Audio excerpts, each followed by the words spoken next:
It's your day in tech history, and it's brought to you by our friends over at Carbonite, where you can get a 15-day free trial by going over to geekazine.com/carbon free. Hey everybody, Jeffrey Powers here, and I welcome you to the Day in Tech History at dayintechhistory.com. It's part of the Tech Podcast Network. You can subscribe via iTunes, Zune, or Stitcher Internet Radio. Our Twitter is Day in Tech Hist, and all show notes are on the wiki page if you want to follow along. Now let's find out what happened on this day, your day in tech history. August 28, 1845, the first issue of Scientific American was published by Rufus Porter, a schoolmaster, an inventor, and an editor. 1958, Jack St. Clair Kilby of Texas Instruments demonstrated a multi-vibrator circuit of discrete silicon elements to Willis Adcock. The demonstration was a success, but the circuit wasn't integrated, and Kilby moved on to demonstrate an integrated circuit in September. 1980, Bill Gates signed a consulting agreement of $15,000 to develop the software specifications for IBM's personal computer. Jack Sams asks about alternatives to CPM-86, and Gates replied that he might just happen to find one. 1984, an article in the business section of the San Jose Mercury News revealed that Atari had scrapped plans to launch the 7800 game system, which was announced by Warner's Atari just days before Tramiel's takeover. 1991, aboard the Space Shuttle Atlantis, Apple Link, running on a Macintosh Portable, was used to send the first email from space. Shannon Lucid and James Adamson send the message, "Hello, Earth. Greetings from the STS-43 crew." 1992, the U.S. Court of Appeals reverses the decision in Sega Enterprises versus Accolade, which was ruled in Sega's favor in April. 1995, Apple Computer released its first shipments of the Powerbook 5300 portable computers. With the first 3 weeks of sales, less than 1,000 were sold, and they were all recalled due to overheating. 1998, Apple Computers released the iMac in Japan for $1,227, or 178,000 yen. IBM announced plans to offer a new powerful personal computer called the Aptiva SE7.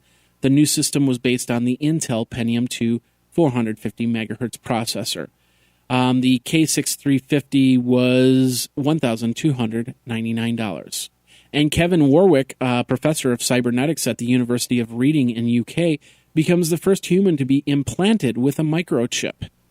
If you're a small or medium business that doesn't have any type of backup to their computer off-site, well, you need to start, because you never know. Fire, flood, theft, all these things can turn your business from a great success to a great failure. And we don't want that. We want you to bring everything back so you can make the next social network or make the next big thing, and do that by backing up all your stuff offsite by using Carbonite.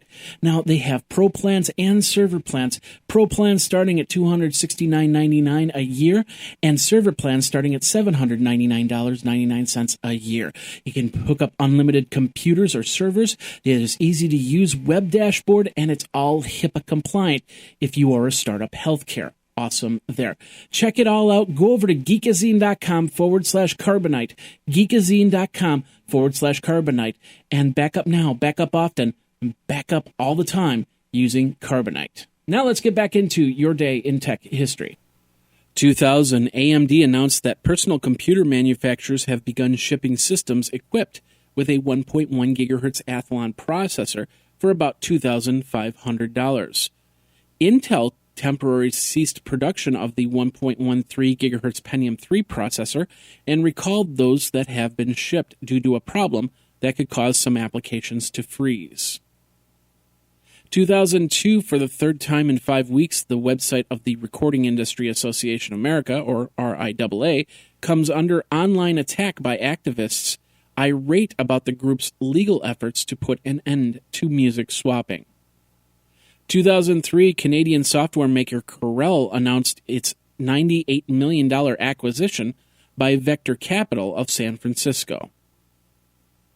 2004, version 5.0.28 of the Apache Tomcat cross-platform application server was released. 2006, TeliaSonera was the first to launch a Wi-Fi-based unlicensed mobile access service, which they called Home Free. 2007, a judge said that the information on the RAM of torrent spy computer is stored information and therefore could be used in their piracy case against them. Also in 2007, Earthlink lays off 900 people as part of a restructuring effort. And CNN jumps ship from Yahoo as Google signs a multi-year ad agreement with CNN. 2008, Bloomberg accidentally publishes an obituary of Steve Jobs. The text is only online for a small time, but it creates a fury of questions, and eventually a humorous ribbing when Steve Jobs spoke at Apple's September 5th meeting. Also in 2008, YouTube gets closed caption support. Google announced that they will have their own app store, and Psystar, the Apple clone company, officially countersues Apple on antitrust issues. And in 2013, Google announced that they will be switching to their VP8 Codec in Hangouts. They will also be introducing HD Hangouts. Twitter acquired Tracker Trender, a social TV tracking software. And with a vote of 117-4, the New Zealand Parliament banned software patents altogether.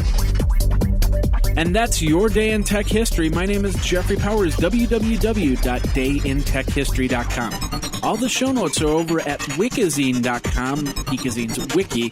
And of course, you can like the Facebook page and follow Twitter at DayInTechHist. Until tomorrow, take care.